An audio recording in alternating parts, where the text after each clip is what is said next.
Hello दोस्तों, नमस्कार। कैसे हैं आप लोग? उम्मीद करते हैं बहुत अच्छे होंगे और अपनी तैयारी को बेहतर तरीके से कर रहे होंगे।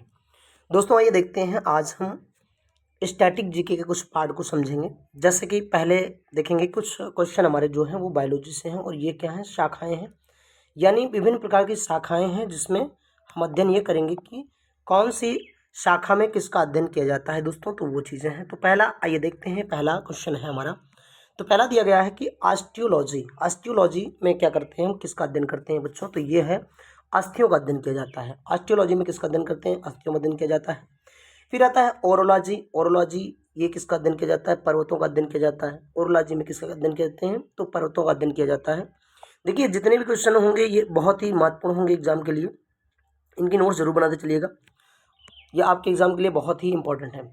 अगला है सीटोलॉजी, सीटोलॉजी में क्या करते हैं, किसका अध्ययन करते हैं, तो वो कोशिकाओं का अध्ययन किया जाता है सीटोलॉजी के अंतर्गत।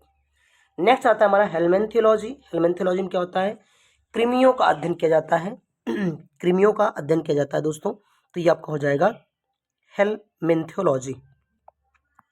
नेक्स्ट देखते हैं एक्थियोलॉजी, एक्थियोलॉजी में क्या किया जाता है, तो एक्थियोलॉजी में अध्ययन करते हैं दोस्तों, ये है हमारा मछलियों का अध्ययन किया जाता है, उसको कहते हैं एक्थियोलॉजी कहा जाता है।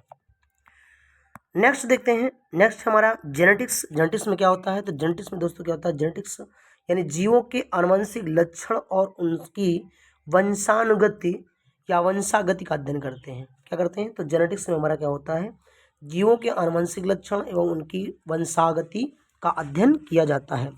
नेक्स्ट हमारा हेमेटोलॉजी, तो हेमेटोलॉजी में क्या करते हैं बच्चों, देखिएगा, तो हेमेटोलॉजी में आता है रक्त, रक्त कण एवं मानव जाति के महत्वपूर्ण अंगों का अध्ययन करते हैं, वो क्या होता है, हेमेटोलॉजी। ठीक है ना, किसका करते हैं, रक्त का, रक्त के कण एवं मानव जाति के महत्वपूर्ण अंगों का अध्ययन किया जाता है।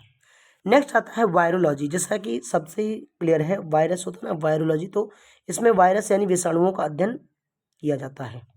ठीक, नेक्स्ट देखते हैं, नेक्स्ट हमारा टैक्सोनॉमी, तो टैक्सोनॉमी में क्या करते हैं बच्चों, तो टैक्सोनॉमी में जो है जीवों की वर्गीय एवं वैज्ञानिक विवरण का अध्ययन किया जाता है। ठीक है ना, नेक्स्ट बढ़ेंगे इकोलॉजी, तो इकोलॉजी में क्या करते हैं, तो इकोलॉजी में किसका अध्ययन होता है बच्चों, तो इकोलॉजी में हमारा जीव और पर्यावरण के बीच पारस्परिक यानी आपस में संबंधों का अध्ययन किया जाता है इकोलॉजी के अंतर्गत।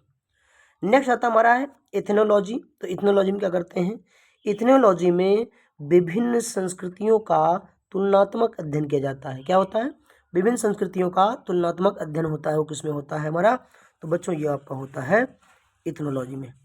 नेक्स्ट है हमारा इथनोग्राफी, तो इथनोग्राफी में क्या होता है बच्चों, तो इथनोग्राफी में किसी विशिष्ट संस्कृति का अध्ययन किया जाता है। इथोलॉजी में प्राणियों के व्यवहार का अध्ययन किया जाता है बच्चों, प्राणियों के व्यवहार का।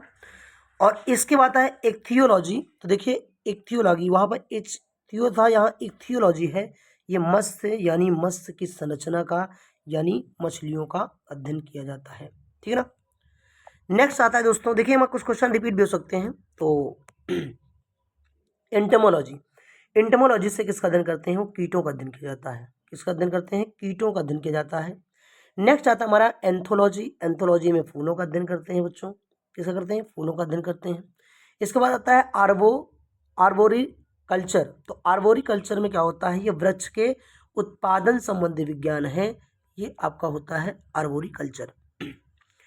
नेक्स्ट आता है हमारा आर्कियोलॉजी, तो आर्कियोलॉजी में क्या होता है देखिएगा बच्चों, तो आर्कियोलॉजी में पुरातत्व संबंधित विज्ञान की शाखा है ये, यानी पुरातत्व विज्ञान के बारे में हम इसको जानकारी यहाँ पर क्या होता है, जानकारी प्राप्त करते हैं। ठीक है, नेक्स्ट फिर आता है हमारा आर्थोपेडिक्स, क्या बोलते हैं, आर्थोपेडिक्स, तो आर्थोपेडिक्स में क्या होता है, अस्थि उपचार का अध्ययन करते हैं। क्या होता है, अस्थि उपचार का अध्ययन किया जाता है, इसमें आर्थोपेडिक्स में किया जाता है।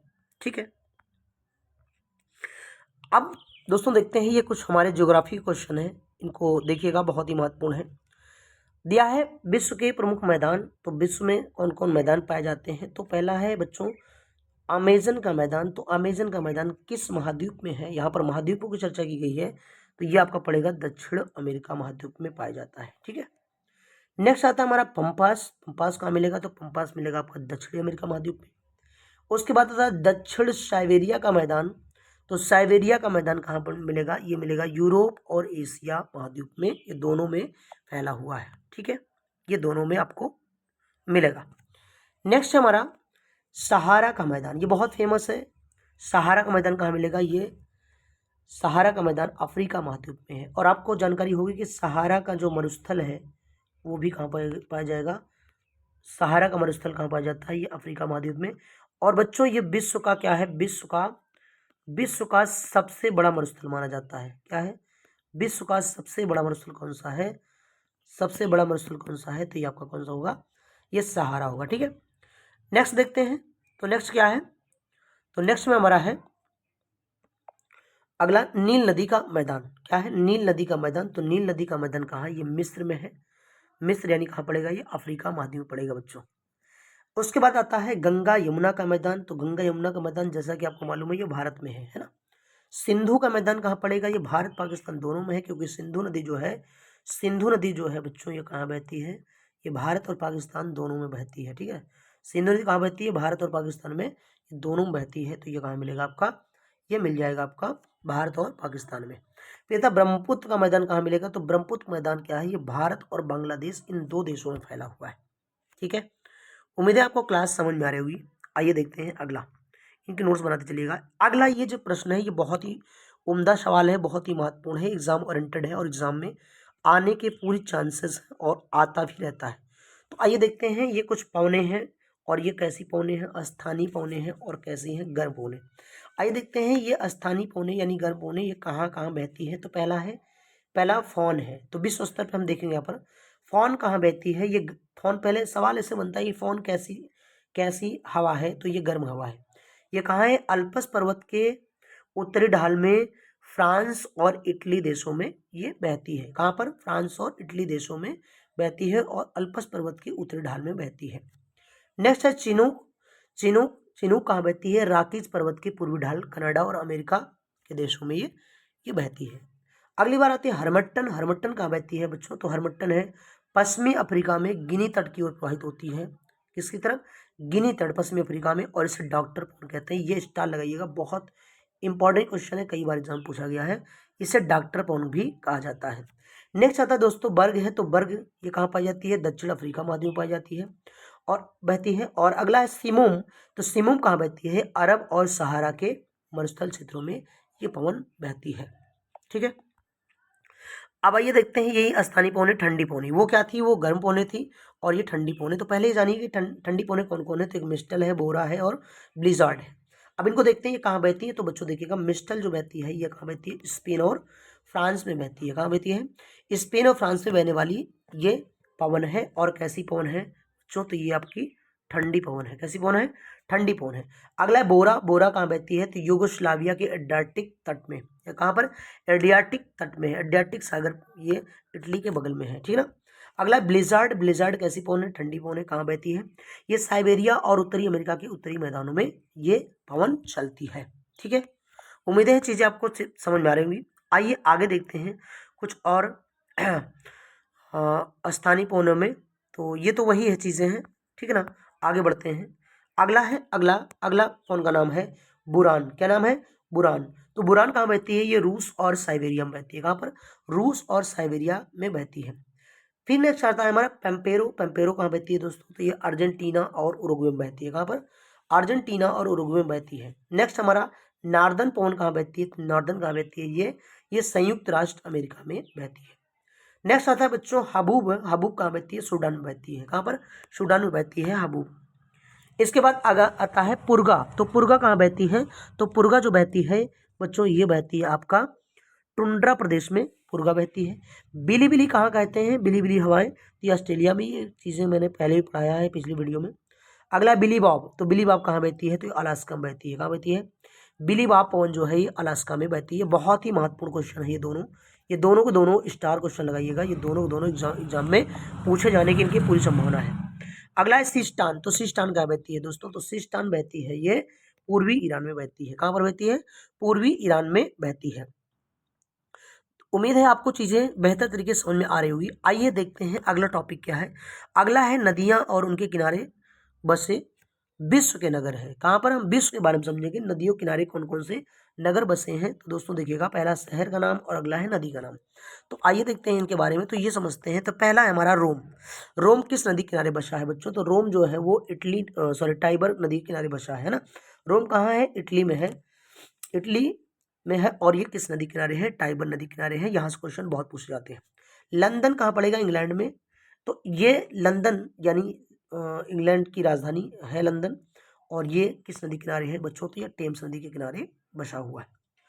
अगला आता है पेरिस, यानी पेरिस शहर जो है वो फ्रांस की राजधानी है और किस नदी किनारे है? ये सी नदी किनारे है। ये स्टार क्वेश्चन है, बहुत बार एग्जाम में पूछा गया है और आने भी की संभावना आगे भी है। अगला है मास्को। तो मास्को कहाँ पड़ेगा? तो मास्को पड़ेगा, मास्को मोस्कावा नदी है। कौन सी नदी है? मोस्कावा नदी है, उस नदी के किनारे ये बसा हुआ है। नेक्स्ट है दोस्तों मॉन्ट्रियल कनाडा, यानी मॉन्ट्रियल कनाडा का एक शहर है मॉन्ट्रियल। ये किस नदी किनारे है? तो ये है सेंट लॉरेंस नदी के किनारे है।